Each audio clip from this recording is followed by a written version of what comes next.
Photoshop CS6 is packed with new features. And if you're curious, you could switch from the Essentials workspace to New in CS6. I'm going to jump through a few of them. I'll start by doing Image, Adjustments, and Curves. And in fact, in the menus, anything highlighted in blue has been improved or has new features to it. So if I choose Curves, in the Curves dialog, there's a new option under Options. And if I click Options, for the first time ever, they are now plotting points on the curve when you do automatic settings. I could switch to Enhance the monochromatic contrast, Enhance per channel, adjusting the red, green, and blue on this image, find the darkest and lightest colors, and you could see in the background how this is affecting the image. In fact, I'm going to click OK and scoot this window over to the right and click Options again. And if I simply hit Enhance Brightness and Contrast, you could see where it mapped a point for me.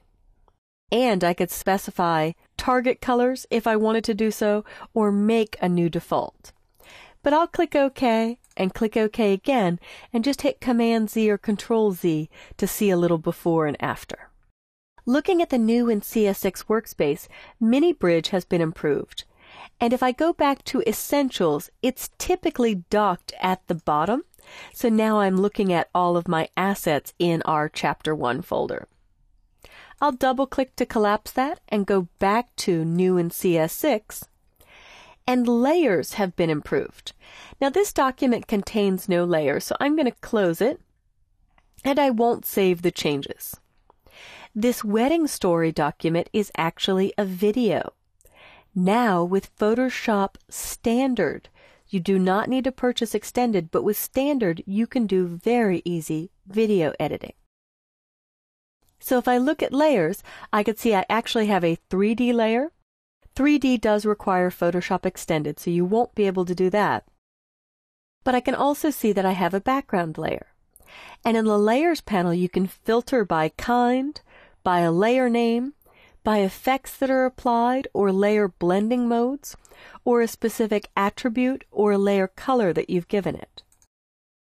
In fact, if you have smart objects in the document, I could filter by smart objects only, by vector layers. What used to be called shape layers are now known as vector layers, and they are just that, shapes that you can edit or redefine. So I have no smart objects, I have no shape layers, I have no type layers. If you had adjustment layers on, you could see only those, or pixel layers. If I turn this filter on, the wedding story, 3D text, and the background both have pixels.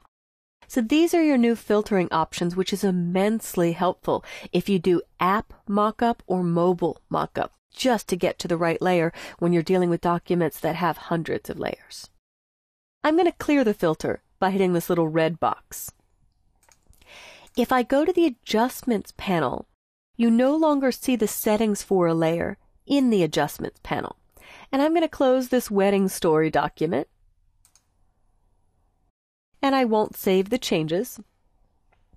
So if I wanted to do an adjustment on this, in fact, this image is one from Chapter 9 where we actually show the improved iris blur, where you can actually do multiple iris blurs that radiate out from the couple and radiate out from the shoes, blurring everything here.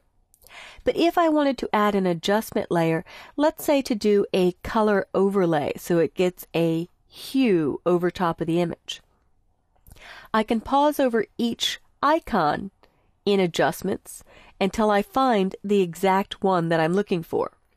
And I'm going to do Hue and Saturation. But when you do Adjustments now, the Adjustments panel is a quick way to get there, and Properties is brand new.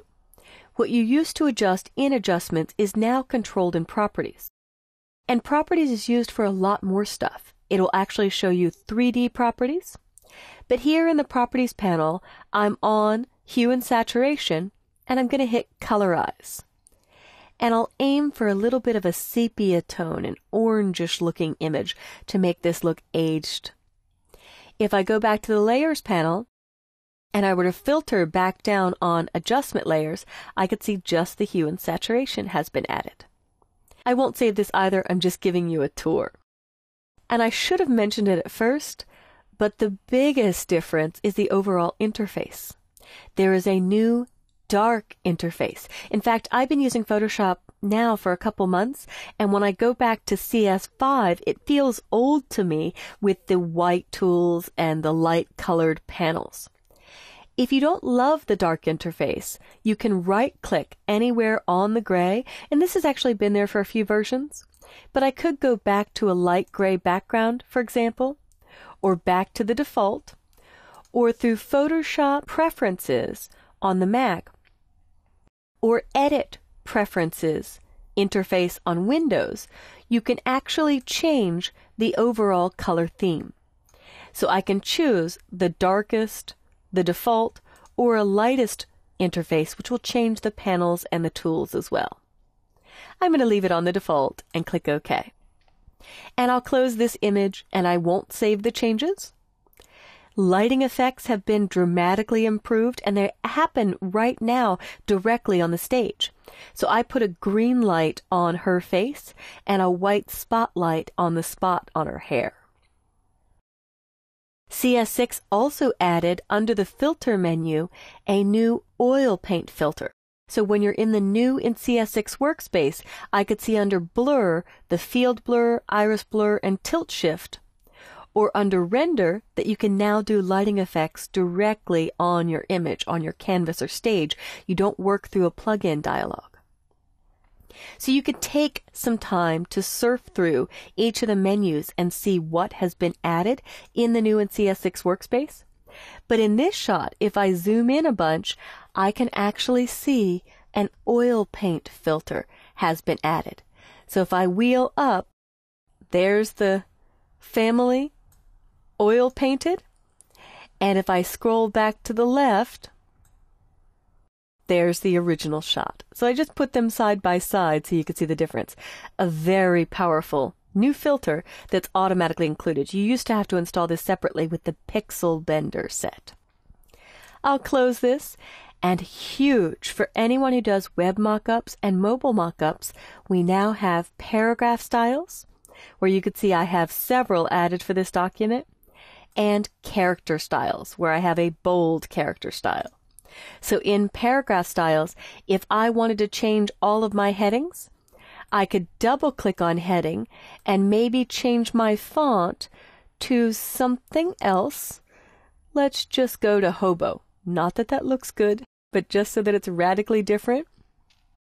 And once I've switched it to Hobo and clicked OK, anything that's using the O2 heading style automatically gets updated to Hobo. And it looks like it was only used in this individual spot. I'll undo that. But there are quite a few paragraph styles which are great for global edits. And in fact, I'm just not even going to save the changes to this. I'll close it, and I hit Don't Save. They added underneath the Patch tool a new Content-Aware Move tool. And all I did to move this couple from the right side of the image was select them, and with Content-Aware Move, drag them to the left side. So this is the original shot. This is after the Content-Aware Move. And Repose is now gone. In the Layers panel, I have a 3D layer. And if I select the 3D object with the Move tool, all my 3D tools are now on the Move tool. They aren't separate tools on the toolbar, because that's really what you're doing, is moving the 3D object. And the Properties panel shows information relative to 3D objects. The brushes have been improved and there's more options.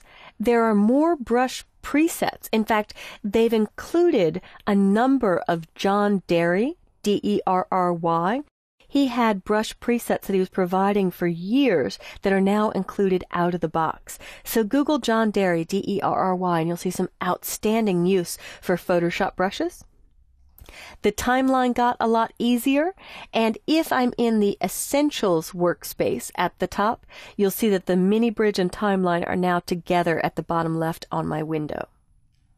And those are most of the new features in Photoshop CS6. So take some time to switch to the new in CS6 workspace, surf through your menus to see what's improved and what's added. And I should mention for the photographers out there, Contact Sheet is back. It's no longer a separate install. You can build Photoshop contact sheets by pointing to a folder of images. But take some time, surf through the menus, look at the panels on the right to see what is improved and what is changed, and I'm sure you'll love Photoshop CS6 as much as I do.